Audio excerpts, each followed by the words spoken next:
Hello everyone, welcome back to my channel. Guys, आज मैं 2 chapters और एक एपिलॉग को मेन पार्ट कवर करते हुए कंप्लीट करूंगी, जिससे आपको पूरी स्टोरी समझ आ जाए। तो आइए आज का एक्सप्लेनेशन शुरू करते हैं। लास्ट पार्ट में हमने देखा था कि जान यीबो को मिस झाओ के गलत इरादों से बचाता है और यीबो को शॉपिंग पर लेकर जाता है अपने पेरेंट्स के लिए गिफ्ट खरीदने, क्योंकि वो अपने पेरेंट्स के साथ लंच करने वाले थे। अगले दिन सुबह वांग यीबो और शाओजा आराम से एक दूसरे की बाहों में सो रहे थे कि अचानक जान को अजीब सा लगता है और वो फौरन वॉशरूम में जाकर वॉमिट कर देता है। यीबो भी जब जान की आवाज़ सुनता है तो उसकी हेल्प करने के लिए वॉशरूम में चला जाता है। यीबो जान की हालत देख पूछता है, क्या तुम ठीक हो? क्या हमें डॉक्टर को बुलाना चाहिए? जिस पर जान ना में सिर हिलाते हुए कहता है, नहीं, मैं ठीक हूँ, बस मुझे तुम्हें गले लगाने दो, मैं ठीक हो जाऊंगा। ये वो जान को गले लगाकर फिर से सो जाता है, क्योंकि अभी उनके नॉर्मली उठने का टाइम होने में काफ़ी वक्त बाकी था। ब्रेकफास्ट के टाइम पर भी जैसे ही जान अपना फेवरेट फूड खाता है, उसे फिर से वॉमिट हो जाती है, जिसे देख यीबो थोड़ा परेशान होने लगता है और पूछता है, जान तुम ठीक नहीं हो, क्या हमें डॉक्टर को बुला लेना चाहिए? जिस पर जान कहता है, नहीं, इसकी ज़रूरत नहीं है, शायद मैंने खुद को बहुत ज़्यादा थका लिया है, मैं थोड़ा आराम करूँगा तो ठीक हो जाऊँगा। फिर यीबो जान को बेडरूम तक जाने में हेल्प करता है और प्यार से उसे सुलाकर सेहुन और यांग को इन्फॉर्म करता है कि वो दोनों आज कंपनी नहीं आएंगे, क्योंकि जान की तबीयत ठीक नहीं है। जब थोड़ी देर में जान सोकर उठता है और टाइम चेक करता है तो सुबह के 11 बजे थे। वो आसपास देखता है तो ये वो लैपटॉप पर काम करने में बिजी था। तुमने मुझे उठाया क्यों नहीं? हम लेट हो जाएंगे, जान बेड से उठते हुए कहता है। तुम ठीक नहीं हो, कल रात से तुम्हारा चेहरा पीला सा हो गया है और तुम सुबह से 2 बार वॉमिट कर चुके हो। मैं सोच रहा हूँ लंच कैंसिल कर देते हैं, ये वो जान की फिक्र करते हुए कहता है। मैं बिल्कुल ठीक हूँ और वैसे भी लंच के लिए अब शाओ मेंशन जाना है, मैं मॉम को बहुत मिस कर रहा हूँ, प्लीज़ चलो ना यीबो, मैं वहाँ जाकर और ठीक हो जाऊँगा, जान एक स्माइल के साथ कहता है। फिर दोनों रेडी होकर शाओ मेंशन पहुँचते हैं, जहाँ उन दोनों के पेरेंट्स पहले से ही बैठकर बिजनेस रिलेटेड बातें कर रहे थे।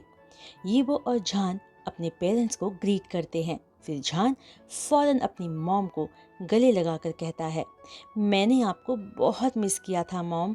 जिस पर मैडम शाओ जान की बैग को सहलाते हुए कहती है, मैं भी तुम्हें बहुत मिस कर रही थी।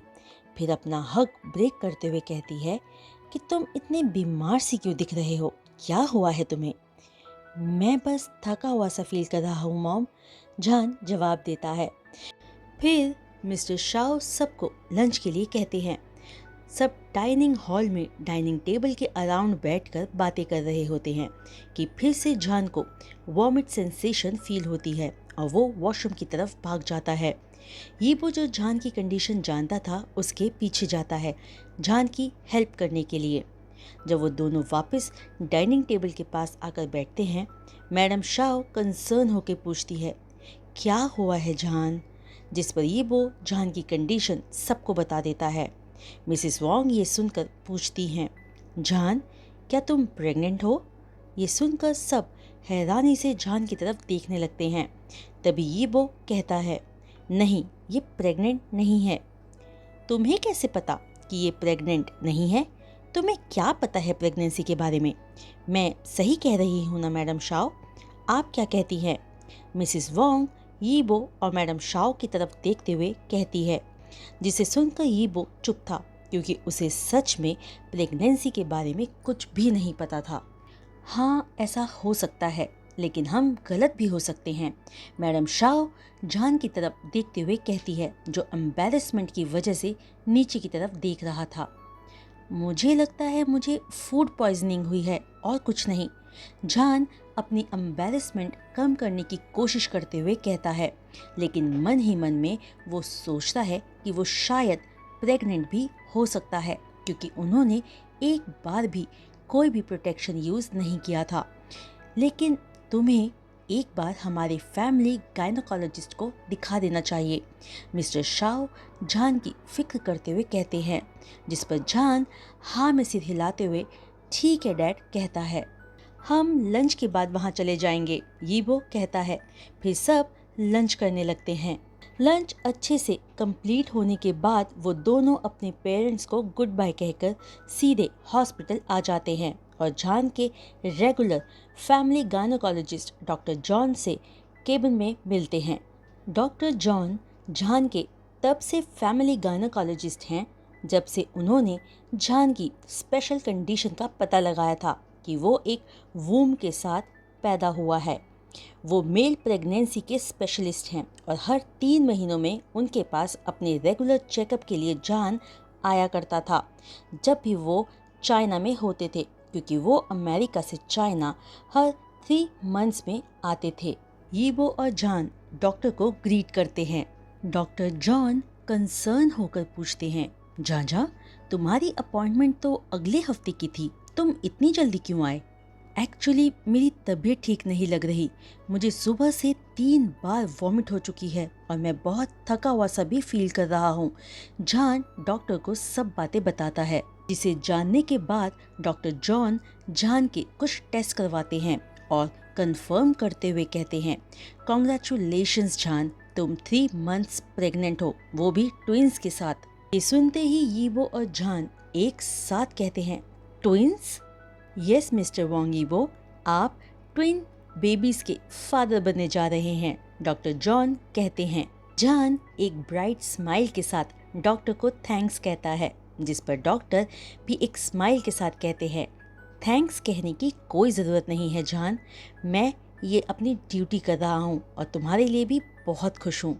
उसके बाद डॉक्टर जॉन प्रेगनेंसी प्रिकॉशन के बारे में बताते हैं, जिसके बाद दोनों डॉक्टर को थैंक्स करके वोंगशाओ मैंशन आ जाते हैं और अपने पेरेंट्स को जान की प्रेगनेंसी के बारे में इन्फॉर्म करते हैं, जिसे सुनने के बाद वो सभी बहुत खुश होते हैं और उन दोनों को कॉन्ग्रेचुलेट करते हैं।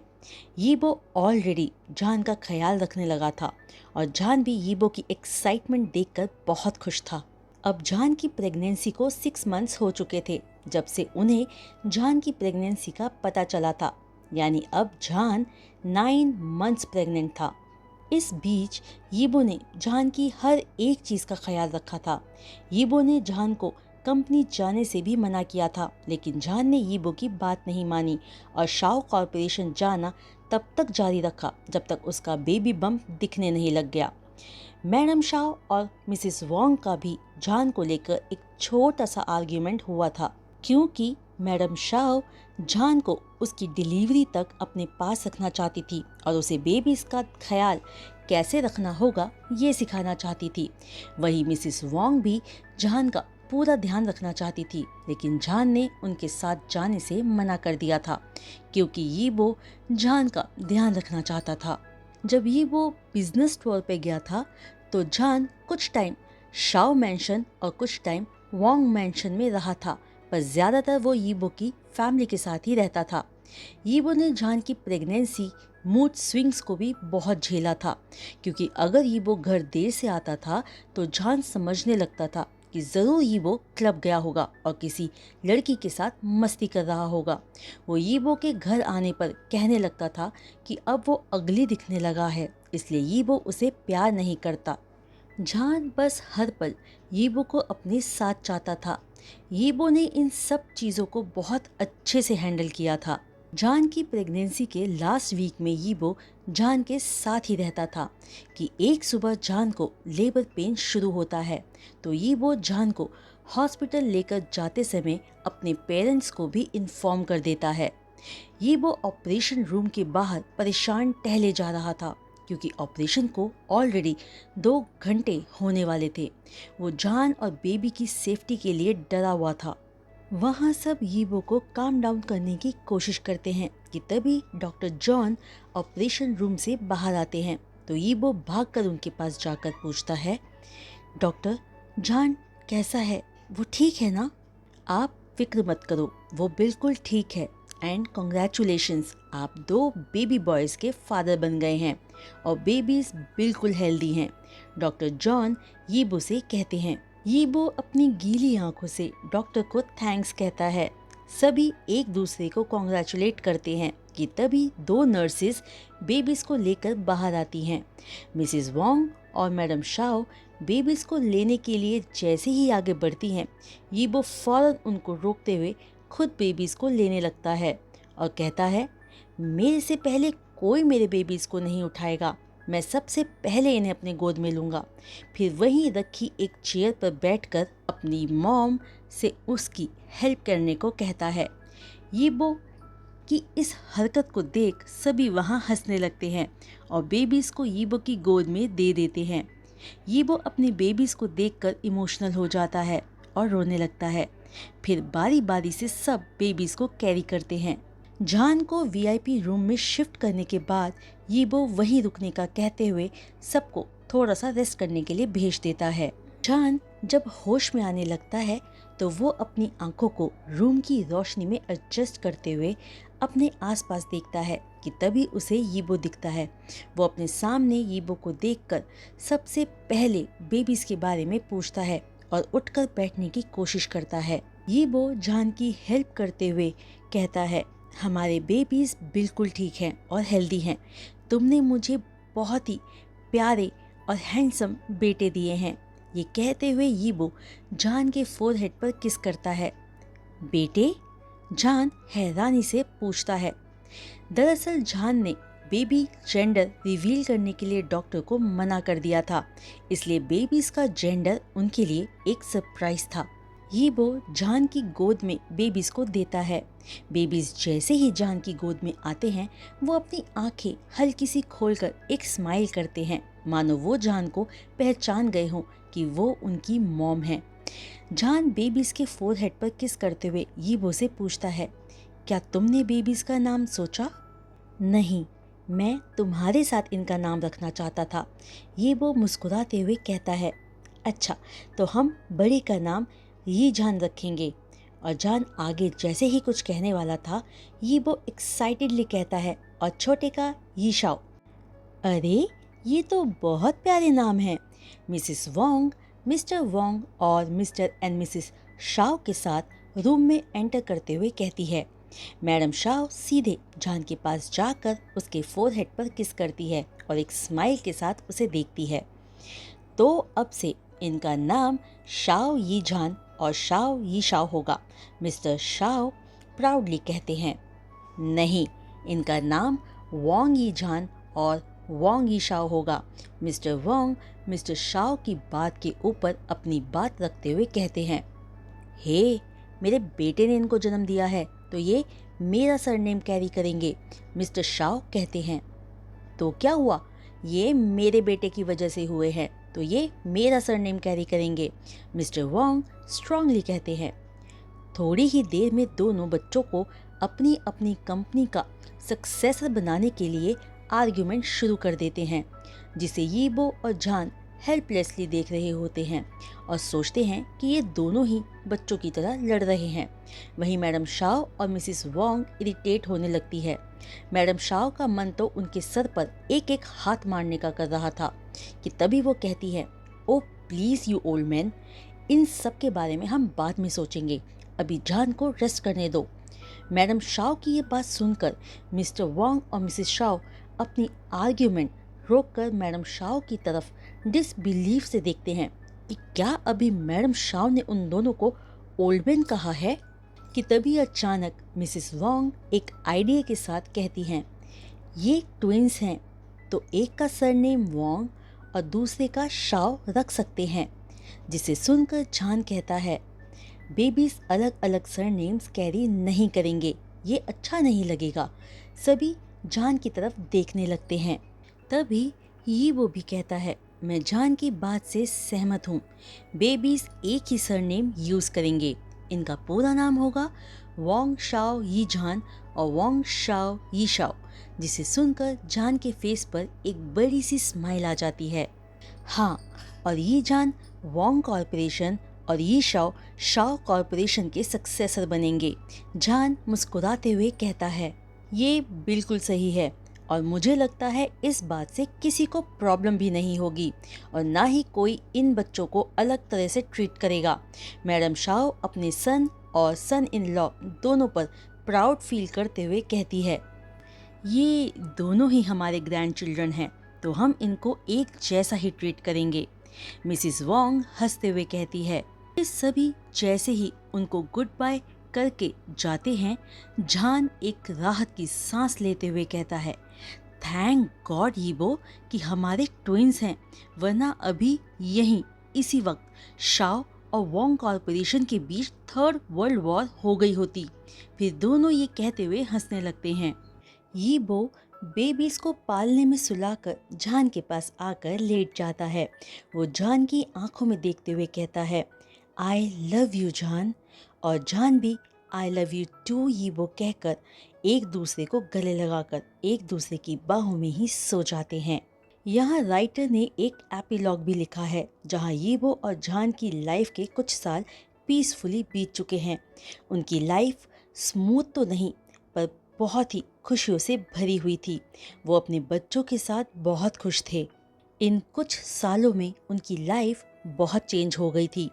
यीबो और जान अपने बिजनेस और बच्चों के साथ बहुत बिजी हो चुके थे। जान दोबारा प्रेग्नेंट हुआ था और उसने एक ब्यूटीफुल बेबी गर्ल को बर्थ दिया था।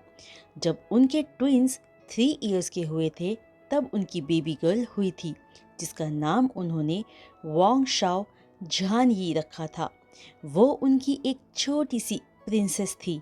आज यीबो और जान की 5th वेडिंग एनिवर्सरी थी, जिसकी पार्टी वोंग फैमिली ने ऑर्गेनाइज की थी। ट्विंस 3.5 इयर्स के हो गए थे और बेबी गर्ल सिर्फ 9 मंथ्स की थी। ट्विंस बहुत ज़्यादा नॉटी थे। वो मिस्टर शाओ और मिस्टर वोंग के बहुत ज़्यादा पैम्पर्ड थे। वहीं मिसिस वोंग उनकी हर एक बात मानती थी। वो कभी बच्चों को डांटने का मन बना ही नहीं पाई, क्योंकि वो उनके क्यूट फेसेस देखकर हमेशा सब कुछ भूल जाया करती थी। ट्विंस सिर्फ अपने पेरेंट्स और मैडम शाओ से ही थोड़ा डरते थे और उनकी बात मानते थे। यीबो और जान पार्टी के लिए तैयार होकर नीचे आते हैं। यीबो ने राइट हैंड से यी शाओ को और लेफ्ट हैंड से सिक्योरली जान की कमर को पकड़ा हुआ था और जान ने राइट हैंड में केयरफुली जान यी को और लेफ्ट हैंड से यी जान को पकड़ा हुआ था। वो एक परफेक्ट ब्यूटीफुल फैमिली दिख रहे थे। सभी गेस्ट उनको कॉन्ग्रेचुलेट करते हैं और वो अपने पेरेंट्स के पास आकर उन्हें ग्रीट करते हैं। वो अपनी पार्टी को बहुत एंजॉय करते हैं। पार्टी ओवर होने के बाद और सबको गुड बाय करने के बाद वो दोनों अपने बच्चों को चेक करते हैं जो अब तक आराम से सो चुके थे। वो बच्चों के फोरहेड पर किस करके अपने मास्टर बेडरूम की तरफ जाते हैं। उनका रूम ब्यूटीफुली रोज पेटल्स और कैंडल्स से सजा हुआ था। जान ये सब देखकर हैरान बिल्कुल भी नहीं था, क्योंकि यीबो उनकी हर मैरिज एनिवर्सरी पर रूम ऐसे ही डेकोरेट करवाया करता था। यीबो फौरन डोर क्लोज करके जान को ब्राइडल स्टाइल में पिक करके बेड पर ले जाता है। जान यीबो को अपनी तरफ खींचकर पैशनेटली किस करने लगता है। यीबो भी सेम पैशन के साथ जान को किस रिटर्न करने लगता है। 10 मिनट्स के बाद दोनों किस ब्रेक करते हैं। यीबो जान के ईयर लॉब्स को लिक करता है, जिससे जान की पूरी बॉडी शिवर करने लगती है। आज रात मैं हमारी वेडिंग की फर्स्ट नाइट की हर कमी पूरी करूंगा और इसे हमारी वेडिंग की फर्स्ट नाइट जैसा बना दूंगा। यीबो जान को किस करते हुए हस्की वॉइस में कहता है, अय्या, ये तो तुमने हमारी पिछली वेडिंग एनिवर्सरी पर भी कहा था। जान यीबो की तरफ देखते हुए कहता है, मैं हमारी हर वेडिंग एनिवर्सरी की नाइट को हमारी वेडिंग की फर्स्ट नाइट जैसा बनाता रहूँगा। ये कहकर यीबो जान को किस करते हुए उसे अनड्रेस करने लगता है। उसके बाद यीबो जान के नेक को सक और बाइट करते हुए जान के चेस्ट पर बहुत सारी ही किस छोड़ता है। जान भी यीबो के साथ वैसा ही कर रहा था और थोड़ी ही देर में दोनों कंप्लीटली अनड्रेस हो जाते हैं। यीबो यूज़ प्रोटेक्शन, मैं फिर से प्रेग्नेंट नहीं होना चाहता। जान क्यूट लिप आउट बनाते हुए कहता है, जैसा तुम कहो माय ब्यूटीफुल वाइफ। ये वो ऐसा कहकर जान को फिर से किस करने लगता है। उसके बाद तो उस रूम में सिर्फ कराहने की और मौन करने की आवाज़ें ही सुनाई देने लगती है। वो पूरी रात लव मेकिंग करते हैं और बाद में जब बुरी तरह से थक जाते हैं तो एक दूसरे की बाहों में ही सो जाते हैं। उनकी लाइफ ऐसी ही बीतती है। कई बार उनकी लाइफ में परेशानियां आई, कई बार गलत फहमियाँ भी आई, लेकिन उन्होंने एक दूसरे से कभी दूर ना जाने का प्रॉमिस किया। वो दोनों ओपनली बैठकर अपनी मिसअंडरस्टैंडिंग सॉल्व करते हुए किसी को भी उनकी मिसअंडरस्टैंडिंग का फ़ायदा नहीं उठाने देते थे। वो हर मुश्किल में साथ खड़े रहे, अपने बच्चों को प्यार से साथ साथ बड़ा किया। आखिर में वो एक साथ रहते हुए प्यार से एक पीसफुल लाइफ अपने बच्चों के साथ जीते हैं, जो उनकी लाइफ के 3 सनशाइन्स थे। तो गाइस, इसी हैप्पी एंडिंग के साथ ये फ़ैन फिक्शन भी पूरा होता है। मैं उम्मीद करती हूँ कि आपको ये फ़ैन फिक्शन पसंद आया होगा। अगर वीडियो पसंद आई हो तो वीडियो को लाइक, शेयर, चैनल को सब्सक्राइब और बेल आइकन को हिट करना मत भूलिएगा। मैं जल्द मिलूँगी आप सबसे अपने न्यू फ़ैन फिक्शन स्टोरी के साथ। तब तक के लिए बाय।